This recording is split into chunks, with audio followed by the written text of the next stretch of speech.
நீங்க ஒரு 7th standard படிக்கிற குழந்தை ஒரு இடையில ஒரு யூடியூப் சேனல்ல பேசினதை நீங்க பாத்திருப்பீங்க. எங்களுக்காக பேசுறதுக்கு பெரியவங்க கூட வரமாட்டேங்கிறாங்க. நாங்க எப்படி ஸ்கூலுக்கு போய் படிக்கிறது, எங்களுக்கு எங்க டயத்துக்கு நாங்க ஸ்கூலுக்கு போற டயத்துக்கு பஸ்ஸே விட மாட்டேங்கிறாங்கன்னு அந்த குழந்தைங்க ரோட்ல வந்து உட்காரு. இதை விட ஒரு அநியாயம் ஒரு நாட்டுல நடக்க முடியுமா? யோசிச்சு பாருங்க. ஒரு 7th படிக்கிற குழந்தைங்க ரோட்ல உட்காந்து, எனக்கு அந்த குழந்தை நல்ல ட்ரெஸ் கொடுன்னு கேட்கல, என் படிப்புக்கு ஸ்கூலுக்கு போறதுக்கு என்னோட இலவச பஸ்ஸ ஒழுங்கா டயத்துக்கு விடுன்னு கேக்குது. இதை விட வேற என்ன அநியாயம் இல்ல வந்து வெட்கக்கேடு இந்த அரசுக்கு. காஞ்சிபுரத்துல ஒரு ஆசிரியரே வந்து ருத்ராட்சம் போட்டிருந்த மாணவனுடைய ருத்ராட்சமும் விபூதியும் போட்டு நீ ஸ்கூலுக்கு வரக்கூடாதுன்னு சொன்னதாக அந்த ஆட்சியர் என்ன பண்றாங்கன்னா அந்த தொட்டியவே இடிச்சிடுறாங்க. நீ அந்த தொட்டி இருந்தா தானே பதிலுக்கு அடுத்த தடவை பேசுவ, அந்த தொட்டியவே இடிச்சுட்டா நீ பேச மாட்டேல்லன்னு. எனக்கு ரகசியம் தெரியும்னு சொன்ன, நான் அந்த ரகசியத்தை இப்ப சொல்றேன். சட்ட போராட்டம் தான் அந்த ரகசியம்னு. அந்த சட்ட போராட்டத்தை தான் இதுக்கு முன்னாடி இருக்கிற கவர்மெண்ட் செஞ்சு முடிச்சுட்டாங்களே. அப்ப நீங்க என்ன அதுல புதுசா செய்ய போறீங்க? அப்பயே அது முழுக்க முழுக்க அரசியல் ஆயிட்டது. இன்னைக்கு மக்கள் அவர்களை நம்ப தயாராக இல்லை.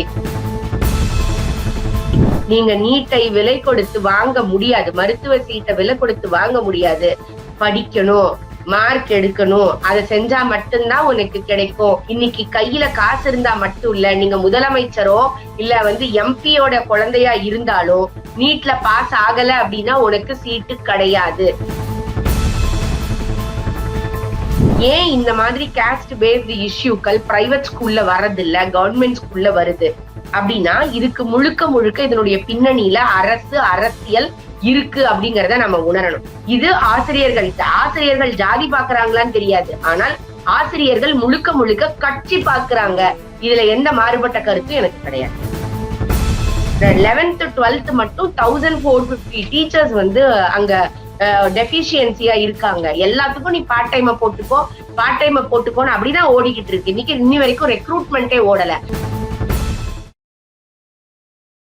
டிஎன் நியூஸ் 24 டிஜிட்டல் நேயர்களுக்கு வணக்கம். இன்று நம்ம இந்த சிறப்பு நேரலையில நம்ம சந்திக்க இருக்கும் நபர் யாரு அப்படின்னு பாத்தீங்கன்னா கல்வியாளர் காயத்ரி சுரேஷ் அவர்கள் நம்மோட இணைஞ்சிருக்காங்க. இப்போ தமிழகத்துல எந்த மாதிரியான நிலைமை இருக்கு, அதுவும் குறிப்பா கல்வித்துறை எப்படி செயல்படுது அப்படிங்கறதெல்லாம் நம்ம இன்னைக்கு இந்த நிகழ்ச்சி மூலமா நம்ம அவங்க கிட்ட கேட்டு தெரிஞ்சுக்க போறோம். வணக்கம். வணக்கம். முதல் கேள்வியா நம்ம தமிழ்நாட்டுல பள்ளி கல்வித்துறையுடைய வளர்ச்சி எப்படி இருக்கு? கரண்டா இந்த ஆட்சி நம்ம ஸ்டாலின் அவர்களுடைய தலைமையில வந்ததுக்கு அப்புறமான ஆட்சியில எப்படி இருக்கு அப்படிங்கறதையும் சொல்லுங்க. குறிப்பா எனக்கு இந்த ஒரு 10 நாளுக்கு முன்னாடி நடந்த விஷயம் எனக்கு வேணும். ஏன் அப்படின்னா நிறைய குழந்தைகள், நிறைய அரசு பள்ளிகள்லாம் பாத்தீங்கன்னா இன்னுமே ரொம்ப கஷ்டப்பட்டுட்டு இருக்காங்க. புக்கெல்லாம் ஃபுல்லா நனைஞ்சிருச்சு, அந்த ஸ்கூல் போக முடியாத நிலைமையில இருக்காங்க. அவங்க வீட்டுல இருந்து ஸ்கூலுக்கே போக முடியாம நிலைமையில எல்லாம் இருக்காங்க. அதனால இந்த 10 நாள், கடந்த 10 நாட்களை பத்தி சொன்னீங்கன்னா கூட ரொம்ப மக்களுக்கு உதவியா இருக்கும், தெரிஞ்சுக்கிறதுக்கு வாய்ப்பா இருக்கும். ஆக்சுவலா தமிழ்நாட்டுல பொறுத்த வரைக்கும் கல்வியில வந்து நம்ம தான் முன்னோடி மாநிலம் அப்படின்னு நம்ம எப்போதுமே சொல்லுவோம். எதை வச்சு சொல்லுவோம் அப்படின்னா கிராஸ் என்ட்ரி ரேஷியோ வச்சு சொல்லுவாங்க. நம்ம வந்து ஜிஆர் வச்சு நம்ம தான் ஜாஸ்தின்னு. ஆனா இந்த காலம் மாறி பல நாள் ஆச்சு அப்படிங்கறதையே இந்த ஆட்சியாளர்கள் உணராதது அப்படிங்கிறது வந்து ஒரு ஏஜ் ரிப்போர்ட் வரும்போதும் ஒரு ஏசரோட ரிப்போர்ட் வரும்போதும் மக்களுக்கு தெரியும். தமிழை தாய்மொழியாக கொண்ட அவரவர்களுடைய ரீஜனல் லாங்குவேஜ தாய்மொழியாக எடுத்து பள்ளி படிப்புல எடுத்துக்கொண்ட மாநிலங்கள் கூட ஒப்பிடும் பொழுது 23வது இடத்துல வந்து தமிழகம் இருக்கு. அவரவர்களுடைய மொழி வளத்துல தமிழகம் அப்படின்னு மொத்தம் 25 ஸ்டேட் அவங்க சர்வே பண்றாங்க. 25 ஸ்டேட்டை சர்வே பண்ணதுல நம்ம 23வது இடம் இருக்கும். இதுதான் இந்த ஆட்சி வந்த பிறகு நமக்கு கிடைச்சிருக்கக்கூடிய ஒரு அவார்டு அப்படின்னு நீங்க வச்சுக்கோங்க. இந்த கடந்த 10 நாளை பத்தி சொல்லணும் அப்படின்னாலே, இந்த ஆட்சி ஆரம்பித்ததுல இருந்து சமூக நீதி பேசக்கூடிய மாநிலங்களாக இவர்கள் இருந்தால் கூட தொடர்ந்து ஜாதிய வன்முறைகள் அதிகம் நடக்கக்கூடிய இடம் பள்ளிகளாகத்தான் இருந்திருக்கு அப்படிங்கிறத திருநெல்வேலியில இருக்கக்கூடிய அந்த கயிறு மாணவர்கள் வந்து கையில கயிறு கட்டி ஜாதியை பிரிச்சதாக இருக்கட்டும், நாங்குநேரியில வந்து ஒரு மாணவன் சக மாணவனை வெட்டினதாக இருக்கட்டும், காஞ்சிபுரத்துல ஒரு ஆசிரியரே வந்து ருத்ராட்சம் போட்டிருந்த மாணவனுடைய ருத்ராட்சமும் விபூதியும் போட்டு நீ ஸ்கூலுக்கு வரக்கூடாதுன்னு சொன்னதாக இருக்கட்டும், பள்ளியில உள்ள சமையலறைக்கு தண்ணி எடுக்கக்கூடிய தொட்டியில மலம் கலந்ததாக இருக்கட்டும். 2வது முறை அது நடக்கும்போது அந்த ஆட்சியர் என்ன பண்றாங்கன்னா அந்த தொட்டியவே இடிச்சிடுறாங்க. நீ அந்த தொட்டி இருந்தா தானே பதிலுக்கு அடுத்த தடவை பேசுவ, அந்த தொட்டியவே இடிச்சிட்டன்னா நீ பேச மாட்டேல்லன்னு. இதுதான் இங்க இப்ப இருக்கக்கூடிய கள நிலவரமாக இருக்கு அப்படிங்கிறத பாக்குறோம். இந்த வருஷம் ஆரம்பத்திலேயே நீங்க பாத்தீங்கன்னா ஜூலை கடைசியில இருந்து ஆகஸ்ட் ஃபர்ஸ்ட் வீக் வரைக்குமே நிறைய பள்ளிகளுக்கு புத்தகம் போய் சேரவில்லை. அதெல்லாம் போய் சேர்ந்து எல்லாம் நடந்துருச்சு அப்படின்னா இந்த இப்போ இந்த பெருமழையின் காரணமாக பள்ளிகள்ல நிறைய தண்ணி தேங்கி இருக்கக்கூடிய நிலைமையை பாக்குறோம். அதனால அரையாண்டு தேர்வுகளை மாற்றி வச்சதை நாம பாக்குறோம். இன்னைக்கு அது வடிக்க முடியுதா? எவ்வளவு தூரம் வந்து அந்த பள்ளிகள்ல இருந்து தண்ணீரை வெளியேற்ற முடிஞ்சது? ஏன்னா லாஸ்ட் சாட்டர்டே பாத்தீங்கன்னா ஒரு அனௌன்ஸ்மெண்ட் கொடுக்குறாங்க. சாட்டர்டே அன்னைக்கு தனியார் பள்ளிகளை துவங்கக்கூடாது, அங்க இருக்கக்கூடிய ஸ்கூல் எல்லாத்தையும் சுத்தம் பண்ணி அதுக்கப்புறம் தான் நீ கிளாஸ் ஆரம்பிக்கணும்ட்டு. அப்ப இதே ரெஸ்பான்சிபிலிட்டி அரசு பள்ளிக்கூடங்களுக்கும் இருக்கும். ஏன்னா எப்பொழுதுமே இத சொல்லுவேன் அப்படின்னா, தமிழ்நாட்டுல வந்து இருக்கக்கூடிய மொத்த பள்ளிக்கூடம் படிக்கக்கூடிய மாணவர்களோட எண்ணிக்கையில 50% வந்து அரசு பள்ளி மாணவ மாணவிகள். மத்த 50 தான் மத்த எல்லா பள்ளிக்கூடங்களும் சேர்ந்தே. அது மெட்ரிகுலேஷனா இருக்கட்டும், வந்து சிபிஎஸ்இ, ஆங்கிலோ இந்தியன், இல்லைன்னா வந்து இப்ப ஆங்கிலோ இந்தியன் கிடையாது, மெட்ரிகுலேஷன் சிபிஎஸ்இ எல்லாம் சமசீராக கொண்டு வந்தால் கூட பிரைவேட் ஸ்கூல்ஸ் அப்படின்னு நீங்க எடுத்துக்கிட்டீங்கன்னா மிச்ச 50 தான் எல்லாம் சேர்ந்து வர்றது. ஐஜிசிஎஸ்சி எல்லாம். இந்த 50% இருக்கக்கூடிய மாணவர்களுக்கு ஒரு தனியார் பள்ளியில கிடைக்கக்கூடிய மாணவனுக்குள்ள வசதிகள் கிடைக்குதா? அதுதானே சமூக நீதி இல்லைங்களா? ஒரு பிரைவேட் ஸ்கூல்ல படிக்கிற ஒரு மாணவனுக்கு என்ன வசதி கிடைக்குதோ அதுதான் கன்னியாகுமரியில கிராமத்துல, கடைக்கோடி கிராமம், இந்தியாவினுடைய இங்க கீழே பாத்தீங்கன்னா நமக்கு கன்னியாகுமரியில இருக்கக்கூடிய கடைக்கோடி கிராமத்துல உள்ள மாணவனுக்கு அது கிடைச்சா சமூக நீதி கிடைச்சதாக அர்த்தம் அப்படின்னு நம்ம எடுத்துக்கிட்டோம்னா, அவனுக்கு கிடைக்குதா அப்படின்னு நீங்க பாத்தீங்கன்னா இன்னைக்கு உள்ள சூழல்ல இதற்கு முந்தி 2015 வெள்ளம் வந்தப்பவும் சரி, அதற்கு பிறகு வந்து நீங்க இந்த பிள்ளைகளால படிப்புக்கு கஷ்டம் வருது அப்படிங்கறதுனாலதான் ஒரு முக்கியமான திட்டத்தை வந்து போற பீரியட்ல கொண்டு வந்தாங்க. 11th 12th பிள்ளைங்களுக்கு லேப்டாப் கொடுக்கறது அப்படின்னு. இந்த பேண்டமிக்ல அரசு பள்ளி பிள்ளைகளுக்கு பெருமளவு உதவியாக இருந்தது அந்த லேப்டாப் தான். இன்னைக்கு அந்த லேப்டாப்பும் இல்லாம போயிடுச்சு. அப்போ இன்னைக்கு பப்ளிக் எக்ஸாம் எழுதக்கூடிய பிள்ளைகளுடைய நிலைமை நீங்க யோசிச்சு பாருங்க. சென்னை, செங்கல்பட்டு, காஞ்சிபுரம், திருவள்ளூர் தவிர எந்த மாவட்ட பிள்ளைகளுக்கும் இந்த பாதிப்பு இல்லை இப்போ. இப்ப அடுத்து வந்து நீங்க பாத்தீங்கன்னா கோயம்புத்தூர் அந்த சைட்ல மழைகள் வருது. சோ அப்ப ஏதோ ஒரு இடத்துல ஒரு பாதிப்பு மாத்தி வேற ஒரு சூழல்ல நடந்துகிட்டே இருக்குது அப்படின்னா இந்த பிள்ளைகளுக்கு படிப்பு இடையூறாக இருக்கக்கூடாது. இந்த படிக்கிற புத்தகங்கள் அப்படிங்கிறதுக்காக தான் அந்த சிஸ்டமே கொண்டு வந்தாங்க. நீங்க இந்த பேண்டமிக் பீரியட்ல பாத்தீங்கன்னா டீச்சர்ஸ் வந்து கல்வி தொலைக்காட்சின்னு கொண்டு வந்தது போன அரசாங்கம். அதை நம்ம மறந்துடக்கூடாது. அந்த வீடியோ லெக்சர்ஸ்ல இருந்து பாட புத்தகங்களுடைய காப்பில இருந்து எல்லாத்தையும் பென்டிரைவ்ல காப்பி பண்ணி பிள்ளைகளுக்கு லேப்டாப்ல போட்டு கொடுத்தாங்க. இன்னைக்கு அப்படி எதுவுமே இங்க இல்ல. இருந்தாலும் அது நிறைய இடத்துல பள்ளிக்கு வந்து வீட்லயே வந்து முழுக்க தண்ணி வந்து அது ரீஸ்டோர் ஆக முடியாமல் இப்ப அதுவும் பயன்படாம போயிடும்னு வச்சுக்கோங்க. இந்த புத்தகங்கள் நம்ம இன்னைக்கு என்னைக்கு வரைக்கும் கொடுக்க போறாங்க அப்படிங்கிறது தெரியல. பள்ளிக்கூட பிள்ளைகளுடைய பிறப்பு சான்றிதழ், ஜாதி சான்றிதழ், டிசி இதெல்லாமே தண்ணியில போயிடுச்சு. முதல்ல சொன்னாங்க நீங்க வந்து அங்கங்க முகாம் போடுறோம், நீங்க அங்க இருந்து குடுத்துக்கோங்க அப்படின்னு சொல்லிட்டு. ஆனால் இன்னைக்கு அதை எப்படி மாத்திட்டாங்க அப்படின்னா அது சேவையா மாத்திட்டாங்க. நீ திரும்பவும் போய் கியூல நில்லு அப்படின்றது. அப்ப நான் என்ன சொல்றேன், இது அந்த பிள்ளைகளுக்கு எளிதாக கிடைக்க வேண்டும். ஒரு அரசினுடைய கவனக்குறைவினால் நடந்த பிழை. இயற்கையை யாரும் மாத்த முடியாது. ஆனா நீங்க பிரிகாஷனாக இருந்திருந்தால் இதை மாற்றி இருக்க முடியும். அதை மாற்றல நீங்க. அப்ப தவறு நடந்து போச்சு. அப்ப நீங்க என்ன செஞ்சிருந்திருக்கலாம், அந்தந்த பள்ளிக்கூடங்களுக்கு இல்ல ஒரு ஜோன்ல இருக்கக்கூடிய பள்ளிக்கூடங்களுக்கு ஒரு குழு, அப்ப அவங்க அந்த இடத்துக்கு போய் 2 பேர் 3 பேர் ஒரு பள்ளிக்கூடத்துக்கு போய் அந்த பிள்ளைங்களோட டீட்டெயில கலெக்ட் பண்ணி கொடுக்கறதுங்கிறது எப்படி? இல்ல அத்தனை பேரையும் நீ கியூல நிக்க வச்சு உனக்கு வேணும்னா நீ வான்னு சொல்றது எப்படி? இதுதான் இங்க நடந்துகிட்டு இருக்குது. இது தவறு அப்படின்னு நான் நினைக்கிறேன். பிள்ளைகளுக்கு அந்த நேரமும் வீணாக கூடாது நான் நினைக்கிறேன். தவறு நடந்துருச்சு. பள்ளிக்கூடங்கள் உபயோகிக்கக்கூடிய நிலையில இல்ல. புத்தகங்கள் அவர்களுக்கு இன்னும் திரும்பவும் கைக்கு போய் சேரல. ஆசிரியர்கள் நம்ம அதையும் யோசிக்கணுமா? அந்த டாக்குமெண்ட்ஸ் அப்போ இருக்கிற இடத்துக்கு அரசு அதிகாரிகள் போய் கொடுப்பதுதான் நியாயமாக இருக்கும். பட் நியாயமோ தர்மத்தையோ நம்ம பேசுவதற்குரிய அரசோ இடமோ மாநிலமாகவோ தமிழகம் இல்லாமல் போய் பல நாள் ஆயிடுச்சு. சரி, நீங்க இப்படி சொல்றீங்க. அதாவது கன்னியாகுமரியில இருக்கிற மாணவர்களாகட்டும் சமூக நீதி அப்படிங்கறத சொல்லியிருந்தீங்க. குறிப்பா இப்போ கொஞ்சம் முன்னாடி இப்ப பேசும்போது சொன்னீங்க. ஆனா நம்மளுடைய அரசு என்ன சொல்றாங்கன்னா, குறிப்பா ஒரு 50ல இருந்து 55,000 ரூபாய் வந்துட்டு ஒரு மாணவருக்கு செலவிடுறதா வந்துட்டு ஒரு இத சொல்றாங்க. அதை எப்படி பாக்குறீங்க? அப்படி இருக்கும்போது இது பிரைவேட் ஸ்கூல்ல கம்பேர் பண்ணும்போது சேம் அதே மாதிரிதான். கிட்டத்தட்ட ஒரு அரசு பள்ளியில படிக்கிற மாணவனும் ஒரு தனியார் பள்ளியில படிக்கிற மாணவனுக்கான செலவு கிட்டத்தட்ட வந்துருது. இதை எப்படி பாக்குறீங்க? அது முழுசா போய் சேருதுன்னு நினைக்கிறீங்களா? ஏன்னா நீங்க சமூக நீதி மாணவர்களுக்கு சரியா போய் சேரல அப்படிங்கிற மாதிரி சொல்றீங்க. ஆனா அரசு இப்படி சொல்றாங்க. இதை எப்படி பாக்குறீங்க? ஆக்சுவலா நீங்க பாத்தீங்கன்னா நான் எப்பொழுதும் அரசு பள்ளி மாணவர்கள் கிட்ட சொல்லுவேன், உனக்கு டீச்சர் சரியில்லை, இல்ல டீச்சர்ஸே இல்லாம இருந்தாங்க, பெஞ்ச் உட்கார்றதுக்கு இல்ல, கழிப்பறைகள் இல்ல அப்படின்னு சொன்னா நாம வந்து இலவசமா தானே படிக்கிறோம், நாம என்னத்த போய் கேட்கறது அப்படின்னு நீ யோசிக்க கூடாது. ஏன்னா நீ இலவசமா படிக்கல, தமிழக மக்களுடைய வரி பணத்துல நீ படிக்கிற. உனக்கு உங்க அம்மா அப்பா கொடுக்கறதுக்கு பதிலா யாரோ ஒருத்தருடைய வரி பணம் உனக்காக செலவிடப்படுகிறது. அதனால கேட்கக்கூடிய ரைட்ஸ் உனக்கு இருக்கு.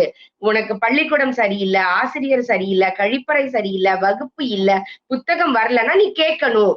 அந்த உரிமை உனக்கு இருக்கு அப்படின்னு. ஏன்னா இவர்கள் சொல்வது எல்லாமே நாங்க இலவசமா கொடுக்கிறோம். இலவசமா கொடுக்கல, எங்களோட வரிப்பணத்துல இருந்து எடுத்து கொடுக்குறீங்க. அப்ப அது அவர்களுக்கு சரியாக போய் சேரல அப்படிங்கிறதுதான் உண்மை ஒன்று. 2வது இந்த அரசு அப்படின்னு வரும் பொழுது நான் மட்டும் இல்ல, பல காலங்கள்ல பலர் சொல்லி இருக்கிறாங்க.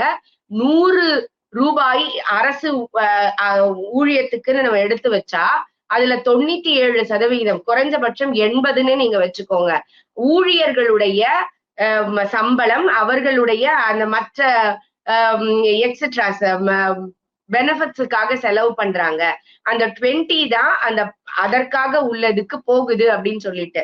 இதை நான் மட்டும் சொல்லல, நான் KKSSR சார் நான் நினைக்கிறேன். ஒரு முறை ஆசிரியர்கள் இந்த ஆட்சியில ஒரு தடவை ஒரு மீட்டிங் நடக்கும்போது சொன்னாரு, இப்படியே சொல்றாரு, வந்து பிரைவேட் ஸ்கூல் டீச்சர்ஸ் 3ல 1 பங்கு சம்பளம் வாங்கிட்டு இவ்வளவு நல்லா அந்த பிள்ளைங்களுக்கு சொல்லி கொடுத்து ஃபர்ஸ்ட் மார்க் எல்லாம் வாங்க வைக்கிறாங்களே, நாங்க உங்களுக்கு நல்லா தானே சம்பளம் கொடுக்குறோம், இருக்கிறதுலே அதிகமா நீங்க சம்பளம் வாங்குறீங்கல்ல, நீங்க இன்னும் கொஞ்சம் எஃபர்ட் எடுத்து சொல்லக்கூடாதா அப்படின்னு நான் சொல்லல, இருக்கக்கூடிய அமைச்சர்கள் சொல்றாங்க.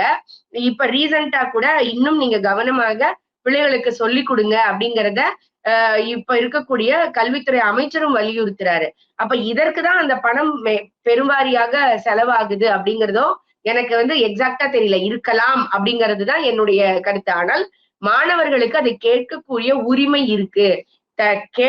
கேட்டால் மட்டுமே இங்கு கிடைக்கும் அப்படின்னா எத்தனை நாள் ஆனாலும் எவ்வளவு நேரம் ஆனாலும் கதவுகளை தட்ட நாம தயங்கவே கூடாது. கேட்டுக்கிட்டே இருப்போம். என்னைக்காவது ஒரு நாள் அவங்க காதுல போய் விழுந்து அது நடந்தா சந்தோஷம். இப்போ இந்த வெள்ள பாதிப்புல பாத்தீங்கன்னா நிறைய இடங்கள்ல இந்த நீட் தேர்வுக்கு வந்துட்டு திமுக குறிப்பா என்ன பண்ணாங்கன்னா, அவங்க கையெழுத்து இயக்கம் அப்படின்னு சொல்லிட்டு 50 லட்சத்துக்கு மேல வாங்குறோம் அப்படிலாம் சொல்லி அது எல்லாமே வீதியில கடந்ததை வந்து நம்ம பார்த்தோம். இவங்க ஆட்சிக்கு வந்தோன்னு என்ன சொன்னாங்கன்னா, நீட்டை ஒழிப்போம் அப்படிங்கிறத கையில எடுத்தாங்க. அப்படிதான் சொல்லி அவங்க வந்தாங்க, அரசு வந்து அமைச்சாங்க. அப்படி இருக்கும்போது நீட்டை ஒழிப்போம்னு இன்னும் பேசிக்கிட்டே இருக்காங்க. அதுக்கான நடவடிக்கையா என்ன பாக்குறீங்க? அவங்களுடைய இந்த மாதிரியான நிலைப்பாடை பத்தி நீங்க என்ன நினைக்கிறீங்க? இல்ல அது முழுக்க முழுக்க அரசியல் அப்படிங்கறத அவர்களே நிரூபிச்சுட்டாங்க. நம்ம வேற யாரும் சொல்ல வேண்டிய அவசியமே இல்ல. ஏன்னா ஒரே கையெழுத்து, முதல் கையெழுத்து எங்க கிட்ட ரகசியம் இருக்கு சொன்னவங்க அவங்க. ஒரு கையெழுத்து 50 லட்சம் கையெழுத்தானது. அடுத்தது அவர் என்ன சொன்னாரு, ஒரு உதயநிதி போராட பத்தாது, எல்லாரும் உதயநிதியாக மாற வேண்டும். 3வது என்ன சொன்னாரு, எனக்கு ரகசியம் தெரியும்னு சொன்னேன், நான் அந்த ரகசியத்தை இப்ப சொல்றேன். சட்ட போராட்டம் தான் அந்த ரகசியம்னு. அந்த சட்ட போராட்டத்தை தான் இதுக்கு முன்னாடி இருக்கிற கவர்மெண்ட் செஞ்சு முடிச்சுட்டாங்களே. அப்ப நீங்க என்ன அதுல புதுசா செய்ய போறீங்க? அப்பயே அது முழுக்க முழுக்க அரசியல் ஆயிட்டது. இன்னைக்கு மக்கள் அவர்களை நம்ப தயாராக இல்லை. நீட்டை பொறுத்த வரைக்கும். ஏன்னா பிள்ளைங்க படிக்க ஆரம்பிச்சுட்டாங்க. எவ்ரி இயர் நீங்க பாக்குறீங்க, எழுதுபவர்களுடைய எண்ணிக்கை அதிகமாக இருக்குது, பாஸ் ஆறவங்களுடைய எண்ணிக்கை அதிகமா இருக்குது. அப்படின்னா என்ன அர்த்தம்னா, நீ ஒரு பக்கம் அரசியல் செஞ்சுக்கிட்டே இரு, நாங்க படிக்கிறத படிச்சுக்கிட்டே இருக்கோம். இந்த நீட்டை பற்றி பேசக்கூடியவர்கள் 2 விஷயத்த நான் சொல்லணும்னு ஆசைப்படுறேன். ஒண்ணு வந்து நம்மளுடைய ஆளுநர் அவர்கள் அவருடைய ஆளுநர் மாளிகையில வச்சு இந்த நீட் தேர்வுல தேர்ச்சி பெற்ற பிள்ளைகளை எல்லாம் கூப்பிட்டு வச்சு பேசும் பொழுது ஒரு அப்பா ரொம்ப உணர்ச்சி மிகுந்து பேசினாரு. நான் வந்து செலவழிக்க முடிஞ்சது நீட்டுக்கு நீங்க வந்து போராடணும் அப்படின்ட்டு. நீ எப்ப போராடின?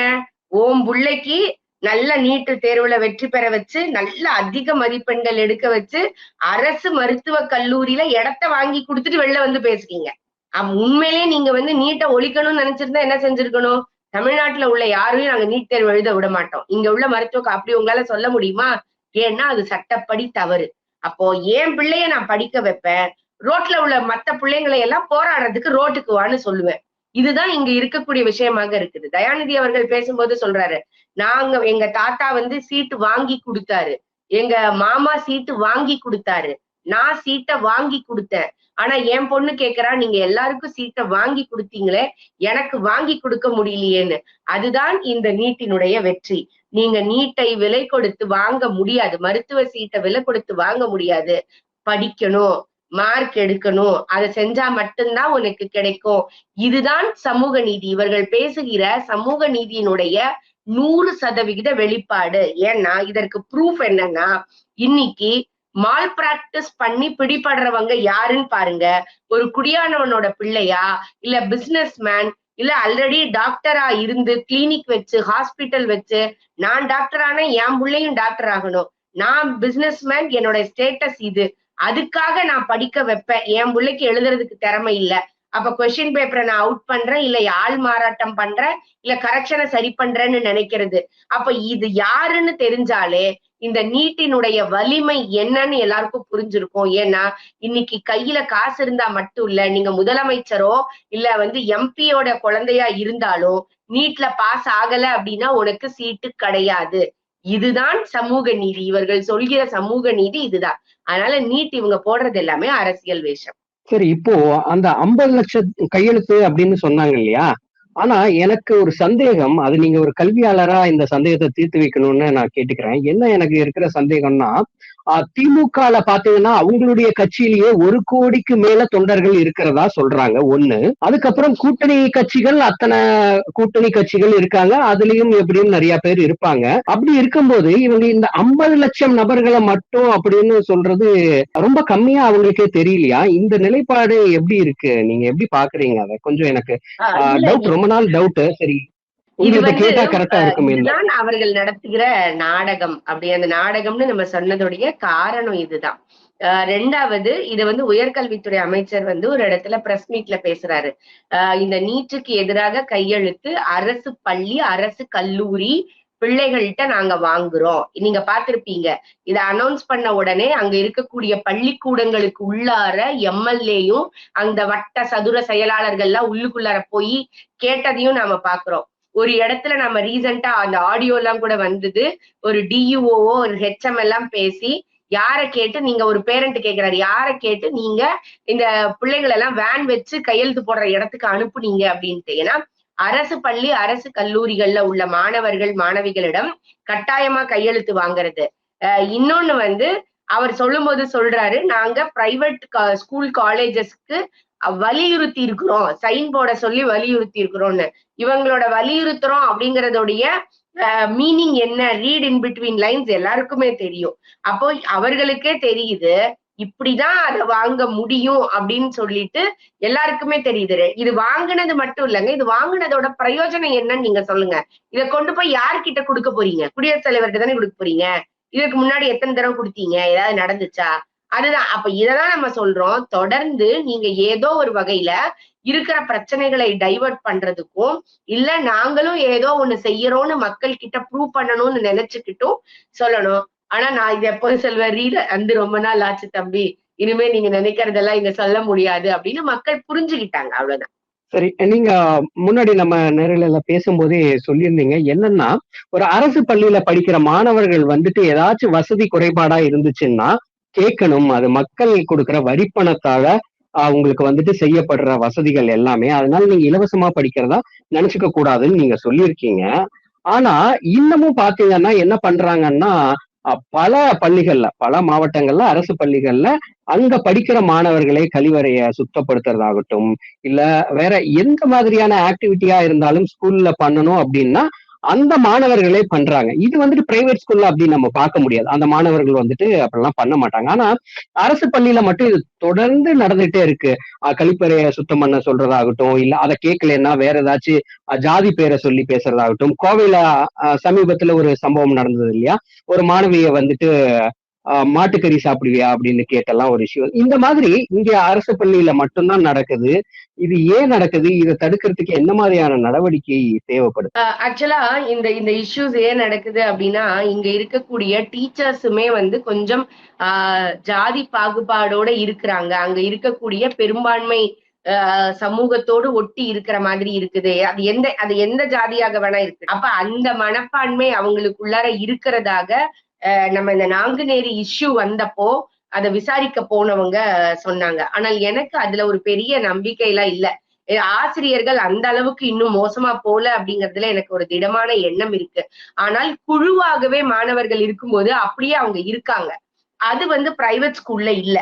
ஏன் அப்படின்னா, இங்க ஒரு ஸ்கூலா இருக்கட்டும், காலேஜஸாக இருக்கட்டும், ஸ்காலர்ஷிப்ல இருந்து எல்லாம் குடுக்கறது வந்து கவர்ன்மெண்ட் ஸ்கூலுக்கு தான் குடுக்குறாங்க. பிரைவேட் ஸ்கூல்ல அந்த ஸ்காலர்ஷிப்லாம் கிடையாது உங்களுக்கு. சோ அப்ப குடுக்கும்போது ஆட்டோமேட்டிக்கா உங்களோட கேஸ்ட் என்ன? இந்த கேஸ்ட் பேஸ்டு இஷ்யூ எதுவுமே நான் நெறைய இடத்துல சொல்றேன். இங்கேயும் திரும்ப சொல்றேன். ஏன் இந்த மாதிரி காஸ்ட் பேஸ்டு இஷ்யூக்கள் பிரைவேட் ஸ்கூல்ல வரதில்ல, கவர்ன்மெண்ட் ஸ்கூல்ல வருது? அப்படின்னா, இதுக்கு முழுக்க முழுக்க இதனுடைய பின்னணியில அரசியல் இருக்கு அப்படிங்கிறத நம்ம உணரணும். ஏன்னா, ஒரு பிரைவேட் ஸ்கூலுடைய ஒரு கொடியேற்றம் வச்சுக்கோ, ஒரு ஆகஸ்ட் 15 ஒரு ஜான்வரி 26 யாரு போய் கொடியேத்துறாங்கன்னு பாருங்க. ஒரு அரசு பள்ளிக்கூடம்னா, டீஃபால்ட்டா ஒரு அங்க இருக்கக்கூடிய பஞ்சாயத்து போர்டு பிரசிடென்ட் வந்தே ஆவணும். நீங்க யார கூப்பிட்டாலும். அதே மாதிரி அங்க இருக்கக்கூடிய ஒரு எம்எல்ஏ, அந்த கல்லூரிகள்ல நீங்க போய் கல்லூரிகள்ல அரசியல் தலைவர்கள் அவ்ளோ சர்வ சாதாரணமா இன்னைக்கு உள்ள போய் ஒரு மீட்டிங் போட முடியுது. ஆனால் இது வந்து ஒரு பிரைவேட் காலேஜ்ல நடக்காது. மாற்றுக் கட்சிக்காரங்களாலயும் அதை செய்ய முடியாது. ஏன்னா நீங்க அந்த கல்லூரிக்குள்ள அவங்கள விட மாட்டாங்க. ஆனால் இவர்களை நீ வராதன்னு சொல்ல முடியாது இவங்களால. இதுதான் இங்க இருக்கக்கூடிய விஷயம். ஏன்னா அவங்க நினைச்சுக்கிறாங்க இது கவர்மெண்டோடது. அப்ப இது எங்களோட ப்ராப்பர்ட்டி. அரசாங்கத்தோட ப்ராப்பர்ட்டி. அப்ப அரசியல் கட்சிகள், அரசியல்வாதிகள் உள்ள நுழையலாம்.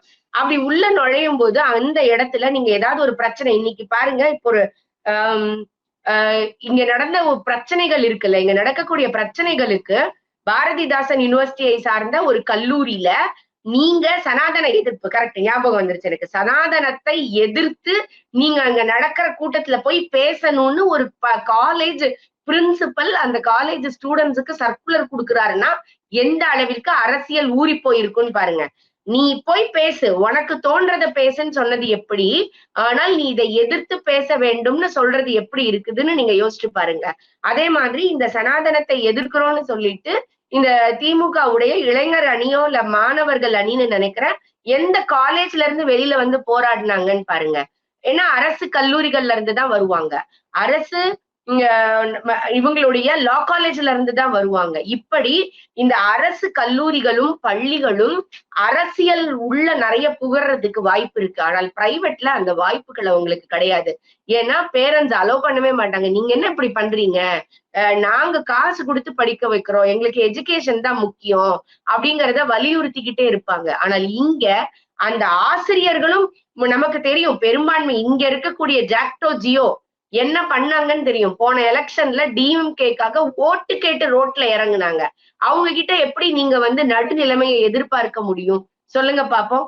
அதுதான் இங்க நடக்கக்கூடிய பிரச்சனைகளுக்கு ரொம்ப முக்கிய காரணமாக இருக்குன்னு நினைக்கிறேன். ஏன்னா இன்னைக்கு அந்த ஆசிரியர்கள் இடத்துல ஒரு குறிப்பிட்ட கட்சி சார்பு இருக்கு. ஓட்டு போடும்போது எல்லாரும் அவங்களுக்கு பிடிச்சவங்களுக்கு ஓட்டு போடலாம், எந்த தப்பும் கிடையாது. ஆனால் நீங்க எதிர்கால சந்ததியை உருவாக்கக்கூடிய இடத்துல இருக்கும் பொழுது உங்களுடைய எண்ணங்களை திணிப்பதற்கு உங்களுக்கு எந்த ரைட்ஸும் கிடையாது. ஆனால் இங்க முழுக்க முழுக்க இந்த பள்ளிக்கூடங்கள்ல அதுதான் இங்க நடக்குது. அதுதான் இந்த பிரச்சனைகளுக்கெல்லாம் காரணமே தவிர வேற எந்த காரணமுமே இல்ல. இது ஆசிரியர்கள் ஜாதி பாக்குறாங்களான்னு தெரியாது. ஆனால் ஆசிரியர்கள் முழுக்க முழுக்க கட்சி பாக்குறாங்க. இதுல எந்த மாறுபட்ட கருத்தும் எனக்கு கிடையாது. சரி. இப்படி மாணவர்கள் வந்துட்டு அவங்களே வேலை செய்யறது, சரி அது கூட அவங்க கத்துக்கிறாங்க அப்படின்னு கூட நம்ம எடுத்துக்கலாம். அவங்க வேலைய அவங்க செய்றாங்க அப்படின்னு கூட எடுத்துக்கலாம். ஆனா அப்படி அது அவங்க கத்துக்கிறதுன்னு தவறு இல்ல. தான். நீங்க ஆர்டிஐ போட்டு பார்த்தீங்கன்னா, 100க்கு 90% பள்ளிகள்ல துப்புரவு பணியாளர்கள் கிடையாது. கழிப்பறை நீட்டா கிடையாது. இருக்கிற கழிப்பறைக்கு தண்ணி ஃபெசிலிட்டி கிடையாது. ஒரு செக்யூரிட்டி கிடையாதுங்க. 90% பள்ளிகள்ல எங்க செக்யூரிட்டி காம்பவுண்ட் வால் இருக்குன்னு பாருங்க. நீங்க இந்த பிரச்சனைகள் நடந்ததுல நீங்க காஞ்சிபுரம் பக்கத்துல ஒரு இடத்துல மனித மலத்த வந்து அங்க இருக்கக்கூடிய பூட்டுகள், கிளாஸ் ரூமோட வாசல்லலாம் வந்து தேய்ச்சு வச்சிருந்தாங்க. அதே மாதிரி இன்னும் இந்த மாதிரி பிரச்சனைகள் ஒரு ஒரு ஸ்கூல்ல நினைக்கிறேன் காண்டம்ஸ் நிறைய தூக்கி கிடந்தது, பியர் பாட்டில்ஸ் கிடந்தது. அத நாம பார்த்தோம். இதுக்கெல்லாம் காரணம் என்ன? காம்பவுண்ட் வால்ஸ் கிடையாது. செக்யூரிட்டி கிடையாது. அப்ப இந்த 2ம் இல்லாததுனால, அது வந்து சமூக விரோதிகளோட கூடாரங்களா நைட் நேரத்துல யூஸ் பண்ணப்படுது. அப்ப இங்க செக்யூரிட்டி இல்ல, துப்புரவு பணியாளர்கள் இல்ல, கழிப்பறைகள் ஒழுங்கா பராமரிக்கப்படுறது இல்ல. இத்தனையும் பிரச்சனை அங்க இருக்குது. இதற்கு காரணம் வந்து அரசு தான். ஏன்னா, ஆசிரியர்களே 14,000 ஆசிரியர்கள் இன்னைக்கு ஷார்டேஜ் அரசு பள்ளிகள்ல. 11th, 12th மட்டும் 1450 டீச்சர்ஸ் வந்து அங்க டெஃபிஷியன்சியா இருக்காங்க. எல்லாத்துக்கும் நீ பார்ட் டைம போட்டுக்கோ, பார்ட் டைம போட்டுக்கோன்னு அப்படிதான் ஓடிக்கிட்டு இருக்கு. இன்னி வரைக்கும் ரெக்ரூட்மெண்ட்டே ஓடல. ரெக்ரூட்மெண்ட் பண்ணுவோம். நாங்க வந்தா part time teachers full time ஆக்குவோம். டெட் எக்ஸாம் பாஸ் பண்ணி வெயிட் பண்றவங்க எல்லாருக்கும் பணி நிரந்தரம் குடுப்போம். எல்லாம் சொன்னவங்க இன்னைக்கு ரோட்டுக்கு வந்து போராடிக்கிட்டு இருக்காங்க. இதுதான் நீங்க நடக்கக்கூடிய விஷயம். அதனால தான் இந்த பிரச்சனைகள். அப்ப வேற வழியே இல்ல. அப்போ ஒரு ஆசிரியர் என்ன சொல்லுவாரு? நான் உனக்கு திணையெல்லாம் வாங்கி குடுக்குறேன். யாரோ ஒருத்தர் கிளீன் பண்ணட்டும் அப்படிங்கும்போது, இந்த மாதிரி பிரச்சனைகள்லாம் வெளியில வருது. ஒரு விதத்துல நான் இத தவறுன்னு சொல்ல மாட்டேன். ஏன்னா மாணவர்கள் இப்ப நீங்க ஒரு என்சிசில இருக்காங்க, என்எஸ்எஸ்க்கு போறாங்க அப்படின்னா, அவர்கள் இருக்கிற இடத்த அவங்க சுத்தம் பண்ணிக்கணும். ஆனால், அது அவர்கள் வாலண்டியரிங்கா இருக்கணுமே தவிர, இங்க வழி இல்ல நீ போய் செய்யின்னு சொல்றது இருக்கக்கூடாது. சரி. அப்ப வந்துட்டு அடிப்படை அதாவது கட்டமைப்பு, அடிப்படை வசதிகள் எதுவுமே பல அரசு பள்ளிகள்ல இல்ல அப்படின்னு தான் நம்ம பார்க்கணுமா? அப்படிதான் இருக்கா? கண்டிப்பாகங்க. ஏன்னா நீங்க சொன்னீங்க கண்டிப்பா. காம்பவுண்ட் இல்ல, அந்த மாரிலாம் இருக்குன்னு சில உதாரணம் சொன்னீங்க. அப்ப வந்துட்டு நெறைய பெரும்பாலான பள்ளிகள்ல வந்துட்டு அரசு பள்ளிகள்ல கட்டமைப்பு வசதிகளோ, இல்ல தேவையான அடிப்படை வசதிகளோ எதுவுமே இல்லாம இருக்கா?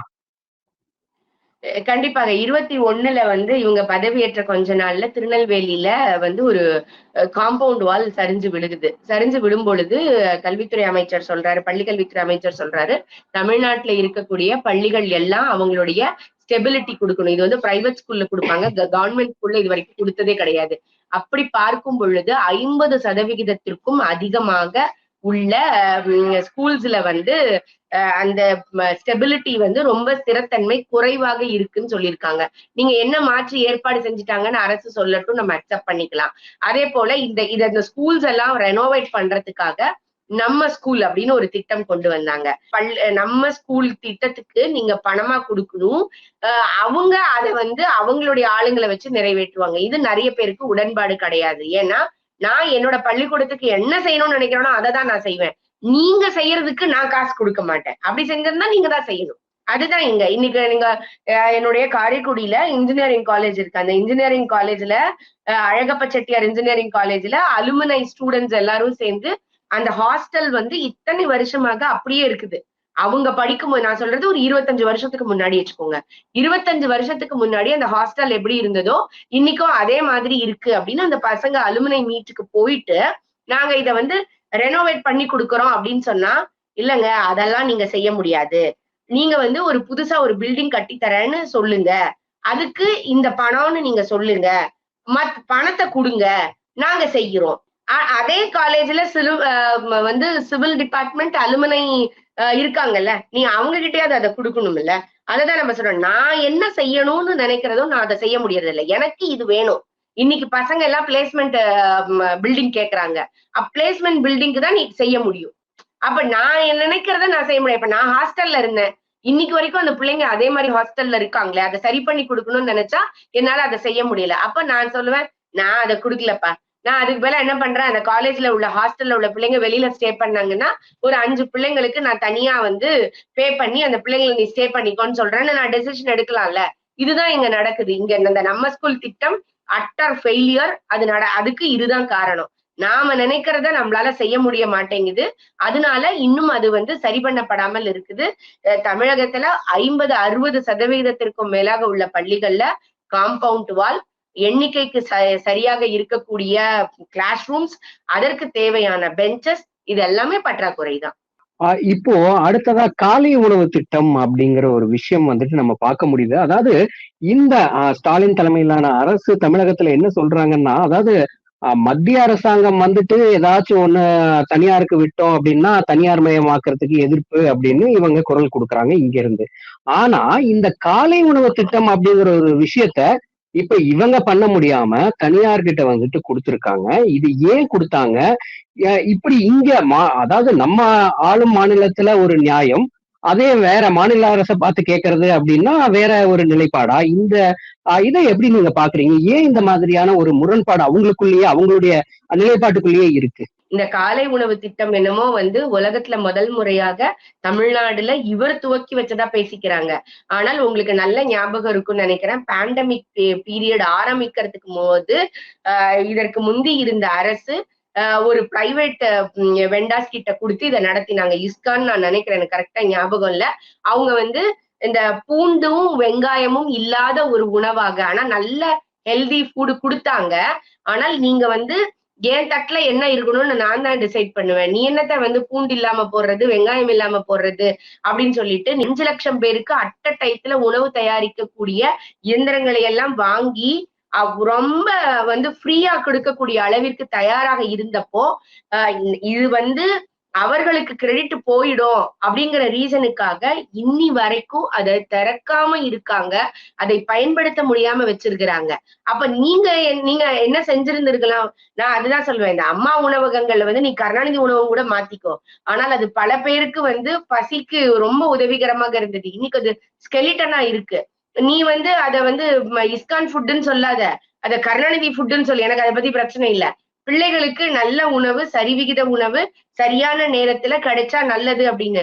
அப்போ இந்த இது வந்து எதனால இது நமக்கு வெளியில வந்துச்சு அப்படின்னு சொன்னா, ஆளுநர் அவர்கள் 5 கோடி ரூபாய் பணத்தை வந்து எங்க எப்படி இப்படி பயன்படுத்தினாருன்னு கேட்கும்போது அவங்க சொன்னாங்க, இந்த இதுக்கு அவரு டொனேட் பண்ணாரு. அதை கொடுக்கும்போது அது அந்த இடம் வந்து இன்னும் திறக்கப்படாமல் இருக்கிறது அப்படின்னு சொல்லிட்டு சொன்னாங்க. அப்போ ஜஸ்ட் பிகாஸ் உங்களுடைய பொலிட்டிக்கல் கிரெடென்ஷியல்ஸுக்காக பிள்ளைகளுக்கு போய் சேர வேண்டியது உங்களால சேர்த்த முடியல. இன்னைக்கு நாங்க அதை புதுசா செய்யறோம் அப்படிங்கிற மாதிரி நீங்க அதை கொண்டு வரீங்க.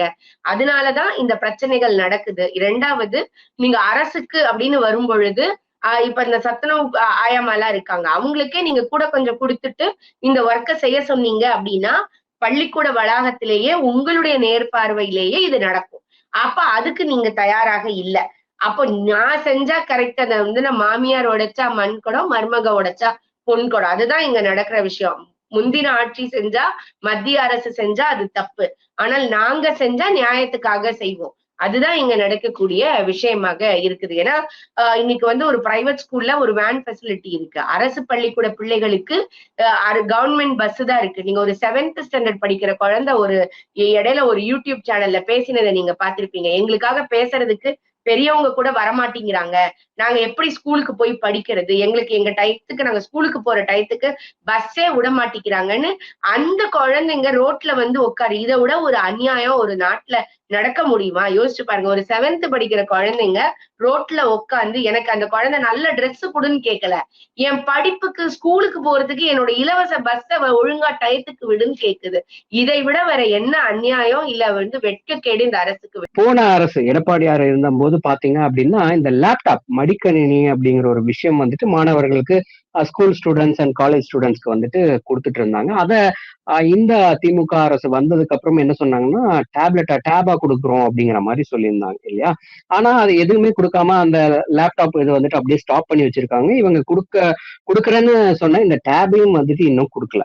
அப்ப இருந்ததும் போய் ஒண்ணு கொடுக்குறேன்னு சொன்னதையும் கொடுக்காம இருக்காங்க. இது ஏன் அப்படி நடக்குது? எதனால இன்னும் அந்த ஸ்டெப் எடுக்காம இருக்காங்க? இது வந்து நம்ம நிறைய தடவை கேட்டுட்டோங்க. சைக்கிள் அண்ட் லேப்டாப் இந்த 2 தான் நம்ம வந்து கேட்டது. அது 2ம் இன்னுமே அவர்களுக்கு போய் சேரல நமக்கு நல்லா தெரியுது. அ இந்த இப்ப ஆனா அத எப்படி மடைமாற்றம் செஞ்சுட்டாங்க அப்படின்னா, கல்லூரிக்கு போற பிள்ளைகளுக்கு மாதம் ரூ. 1000. நான் என்ன சொல்வேன், இந்த இந்த திட்டம் வந்து அப்படியே வச்சுக்கோங்க. ஒரு திட்டத்த நிறுத்திட்டு இன்னொரு திட்டம். அதனால நெறைய பிள்ளைங்க சேருதுன்னு சொல்றாங்க. நான் சொல்றேன், இந்த சைக்கிளும், டேபும் இல்லாததுனால நெறைய பிள்ளைங்க 11த், 12த்தையே டிராப் அவுட் பண்றாங்கல்ல. நீ 11த், 12த் படிச்சா தானே அவன் கல்லூரிக்கு போவான். கல்லூரிக்கு வரும்போது தானே இந்த ரூ. 1000 திட்டத்துல இந்த கல்லூரி பிள்ளைகளுக்கு, பெண் பிள்ளைகளுக்கு ரூ. 1000 குடுக்கறதுல எனக்கு ஒரு மிகப்பெரிய ரிசர்வேஷன் இருக்கு. 4,00,000 பிள்ளைங்க 12த் எழுதுறாங்க ஒரு வருஷத்துலன்னு வச்சுக்கோங்க. அதுல 2,00,000 பொம்பள பிள்ளைங்க. இந்த 2,00,000 பொம்பள பிள்ளைங்க கல்லூரியில எத்தன பேர் சேர்றாங்களோ அவங்களுக்கு. அப்ப ஒரு வருஷத்துக்குன்னு எடுத்துக்கிட்டீங்கன்னா, இதுவரைக்கும் இந்த 2 வருஷத்துல கிட்டத்தட்ட 1,50,000 பிள்ளைங்களுக்கு தான் குடுத்திருக்கிறாங்க. ஆனால் நீங்க 11த், 12த்துக்கு லேப்டாப் குடுத்திருந்தீங்கன்னா 4,00,000 பேருக்கு குடுத்திருந்திருக்கணும். ஆம்பள பிள்ளைங்க, பொம்பள பிள்ளைங்க. படிப்புல ஏது ஆம்பள பிள்ளைங்க, பொம்பள பிள்ளைங்க? ஒரு பீரியட்ல நீங்க என்ன சொன்னீங்க? ஆம்பள பிள்ளைங்களுக்கு நிகராக நீங்க பொம்பள பிள்ளைங்களுக்கு செய்ய மாட்டேங்கிறீங்கன்னு சொன்னீங்க. அப்ப இன்னைக்கு இருக்கிற ஃபெசிலிட்டிய ஆம்பள பிள்ளைங்களுக்கு மறுக்காம இருக்கணும்ல. 2 பேருக்கும் படிக்கிற பிள்ளைக்கு ஈக்குவலா கிடைக்கணும் இல்லையா? அப்ப அவனும் அரசு பள்ளியில தான் படிக்கிறான். அவங்க அம்மா, அப்பாவும் கஷ்டப்பட்டவங்க தான். இந்த பொண்ணு அரசு பள்ளிக்கூடத்துல படிக்குதுன்னா, அதுவும் கஷ்டப்பட்ட பிள்ளை தான். அப்ப 2 பேரும் கல்லூரிக்கு போம்போது, நீங்க உண்மையிலேயே நல்லவங்களா இருந்திருந்தா என்ன பண்ணணும்னா, ரூ. 1000 அந்த பிள்ளைங்க கிட்ட குடுக்காம, அந்த பிள்ளைகளுக்கு ஸ்காலர்ஷிப்பாக ஃபீஸ நீங்க வேவ் ஆஃப் பண்ணணும். ஒரு பிள்ளைக்கு நீங்க மீன குடுப்பீங்களா? மீன் பிடிக்க கத்துக் குடுப்பீங்களா? ஸ்காலர்ஷிப்ப குடு. அது நேரடியாக அந்த பிள்ளையுடைய பெற்றோரினுடைய சுமைய குறைக்கும். நீ ஃபீஸ கட்டு. நான் மாசம் ரூ. 1000 உன் பிள்ளைக்கு குடுக்குறேன்னா, இன்னைக்கு இருக்கிற கால சூழல்ல 100க்கு 90% பிள்ளைகள் அம்மா, அப்பா கிட்ட மாசம் எடுத்துட்டு போய் அந்த ரூ. 1000 குடுக்குதா? யோசிச்சு பாருங்க. அதுக்கு 4,00,000 பிள்ளைங்களுக்கு நீங்க ஸ்காலர்ஷிப்ப குடுங்க. டைரக்ட்டா அந்த அந்த பிள்ளைங்களுடைய படிப்புக்கு போய் சேரும். பெற்றோர்கள் அந்த பிள்ளைகளை தொல்லை பண்ண மாட்டாங்க. இந்த பிள்ளைகள் பார்ட் டைம் வேலைக்கு போ வேண்டிய அவசியம் இருக்காது. முழுமையாக படிப்புல கவனம் செலுத்தக்கூடிய வாய்ப்பு கிடைக்கும். இதெல்லாம் செய்யாம, இருக்கிறத ஸ்டாப் பண்ணி இன்னொன்னு செய்யறேன்னு சொல்றது. அதுலயும் நீங்க பாதிக்கு பாதி. ஆனால் இந்த தமிழ்நாடு மக்களை பொறுத்தவரைக்கும் எனக்கு ரொம்ப வருத்தமா இருக்கும் அந்த விஷயத்துல. ஒரு விஷயம் குடுத்த உடனே அது எப்படி வந்தது, ஏதோ எனக்கு ஏதோ கிடைக்குது பரவால்ல. அப்படிங்கக்கூடிய அளவுல இருக்கே தவிர, எனக்கு கிடைக்க வேண்டியது மறுக்கப்பட்டிருக்கு அப்படிங்கிற யோசனை கூட இன்னும் நிறைய பேருக்கு வரலையேன்றதுதான் வருத்தம். அக்கா, கடைசியா ஒரு கேள்வி உங்ககிட்ட என்ன அப்படின்னா, இப்போ ஆசிரியர்களுக்கு வந்துட்டு அவங்களுக்கு கொடுக்க தவறிய சில விஷயங்களுக்காக அவங்க ரோட்டுக்கு வந்துட்டு போராடுறாங்க. அரசு இவங்க பள்ளி ஆசிரியர்கள் ஆகட்டும். இப்படி பார்க்கும்போது அவங்களுடைய சரி, அவங்களுக்கு தேவையானது அரசு குடுத்தாகணும், சரி. ஆனா இப்பெல்லாம் பண்றதுனால மாணவர்களுடைய கல்வி தானே பாதிக்குது. இது ஏன் தமிழக அரசுக்கு புரியலையா? இல்ல எப்படி இத நம்ம பார்க்கிறது? ஏன்னா அவங்களுக்கு கிடைக்க வேண்டியதுக்காக போராடுறாங்க, சரி. இப்படிங்கும்போது அ குழந்தைகளுடைய கல்வியும் பாதிக்கப்படுது. அதனால 2யும் சமாளிக்கிறதுக்கு என்ன பண்ணணும்? ஏன் அரசு இப்படிலாம் பண்றாங்க? அது வந்து இது முழுக்க முழுக்க அரசியல் தான் அதற்கு காரணம். ஏன்னா, இவங்களுக்கு தேவை தனக்கு பின்னால போஸ்டர் ஒட்டுறதுக்கு ஒரு ஆளு, தனக்கு பின்னால வாழ்க கோஷம் போடுறதுக்கு ஒரு ஆளு. இவன்லாம் படிச்சு மேல போயிட்டா என்ன பண்றது? அதனால பேசுறது வந்து நல்லா பேசுவாங்க. இது பெரியாருடைய மண், சமூக நீதி மண், இங்க எல்லாரும் படிப்பாங்க, எல்லாரும் படிப்பாங்க. ஆனா யார் வாழ்றது? சொல்லுங்க பாப்போம். அப்ப படிக்கிறதுக்கு நீங்க என்ன வந்து அவனுக்கு சமதளத்தை ஏற்படுத்தி குடுத்திருக்கிறீங்க? இதுக்கு முன்னாடி இருந்தப்போ சமதளத்துல ஓட விடல, சமதளத்துல ஓட விடல. நீங்க இன்னைக்கு நீங்க வந்து 3 வருஷம் ஆயிடுச்சு. அப்ப என்ன சமதளத்த நீங்க உருவாக்கி இருக்கீங்க அப்படின்றது இருக்கு இல்லையா? ஆசிரியர்கள் ஏன் போராடுறாங்க ரோட்டுக்கு வந்து? அவங்களுக்கு மட்டும் என்ன ஆசையா? இன்னைக்கு அந்த ஆசிரியர்கள் எனக்கு சேலரிய கூட்டி குடு அப்படின்னு சொன்னா யாருமே அவங்க பக்கத்துல நிக்க போறதில்ல. ஆனால் அவங்க சொல்றாங்க, சரியான வேலைக்கு சரியான சம்பளத்த குடு. ஏன்னா பாதி பேருக்கு அந்த டிஸ்கிரிபன்சி இருக்கு. நான் பார்ட் டைம் டீச்சர்ஸையா வச்சு நீங்க ஓட்டுறீங்க. அவங்க என்ன பெர்மனன்ட் பண்ணி குடுன்னு கேக்குறாங்க. இதுல என்ன தப்பு இருக்குது? அப்ப இவங்க செய்யறாங்க அப்படின்னா, இங்க இவர்களுக்கு போலியான, தப்பான, பொய்யான வாக்குறுதியை குடுத்தது யாரு? அரசியல்வாதிகள் தானே. அப்ப அதனுடைய பலனை இவர்கள் அனுபவிக்கிறாங்க. அதோட சைடு எஃபெக்ட்ஸா மாணவர்களுடைய படிப்பு அப்போ இது யார கேள்வி கேட்கணும்னா, மக்கள் கேள்வி கேட்கணும். அது அவங்களுடைய ஓட்டா மாறணும். நான் இந்த இடத்துல இதெல்லாம் சரி பண்ணி தரவனுக்கு தான் நான் ஓட்டு போடுவேன். அப்படின்னு அவங்க சொல்லணும். அன்னைக்கு இந்த நிலைமை மாறும். அதுவரைக்கும் நம்ம பேசிக்கிட்டே இருப்போம். ஆனால் செயல்பாடுகள்ல அது வருவதற்கு இன்னும் நாள் ஆகுது. தேர்தல் வாக்குறுதியா வந்துட்டு திமுக வரதுக்கு முன்னாடி என்ன சொல்லியிருந்தாங்கன்னா, அவங்களுடைய தரப்புல இருந்துட்டு ஆண்டுக்கு 10 லட்சம் தனியார் வேலை வாய்ப்பு வழங்கப்படும் மற்றும் 3 லட்சம் அரசு காலி பணியிடங்கள் வந்துட்டு நிரப்பப்படும் அப்படின்னு வாக்குறுதியா கொடுத்திருந்தாங்க அவங்க. ஆனா அது எந்த அளவுக்கு இப்போ இருக்கு அப்படிங்கறது கொஞ்சம் சொல்லுங்க. டிஎன்பிஎஸ்சி தேர்வு ரிசல்ட்டையே இன்னும் அவங்களால வெளியிட முடியல. அதுதான் இன்னைக்கு இருக்கக்கூடிய ஒரே ஒருதான். ஒரு பானை சோற்றுக்கு ஒரு சோறு பதம். நான் அந்த ஒரு சோற சொல்றேன்.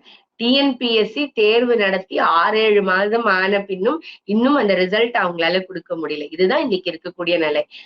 ஆனால் ஃபேக்ட் செக்கிங் அப்படின்னு ஒருத்தரை வச்சு எந்த ஆடு கூட கொடுக்காம டைரக்டா 2 லட்சம் ரூபாய் சம்பளம், அவங்களுக்கு கீழே 800 பேரு 80 பேரு என்னெல்லாமோ சொல்றாங்க, நமக்கு புரிய மாட்டேங்குது. ஆனால் நேரடியாக அவங்கள அப்பாயிண்ட் பண்ண முடியுது. அப்போ உங்களுக்கு வேணும்னா, எங்க அம்மா ஒரு பழமொழி சொல்லுவாங்க, வேணும்னா உனக்கு வேர்லயும் காய்க்கும் அப்படிம்பாங்க. அந்த மாதிரி உங்களுடைய தேவை என்றால் எந்த விதமான ரூல்ஸையும் ஃபாலோ பண்ணாம உங்களால அதை செய்ய முடியுது. ஆனால் மக்களுக்கு அப்படின்னு ஒரு வரும் பொழுது கோர்ட்ல கேஸ் நடக்குது, ரிசல்ட்டுக்கு லேட் ஆகுது, அப்பாயின்மெண்ட்டுக்கு டிலே பண்றது, இது எல்லாமே பொதுமக்களுக்கு நடக்குது. இதுதான் இங்க இருக்கக்கூடிய ஒரு விதியாக இருக்குது. நம்ம தானே ஓட்டு போட்டோம், நம்ம தான் இதை ஃபேஸ் பண்ணி ஆகணும். ரொம்ப சந்தோஷம். இவ்வளவு நேரம் நான் கேட்ட கேள்விகளுக்கு உங்களுடைய புள்ளி விவரத்தோட உங்களுடைய பதில்களை நம்மளுடைய நேயர்கள் தெரிஞ்சுக்கிற வகையில கொடுத்தீங்க. ரொம்ப நன்றி. நன்றி.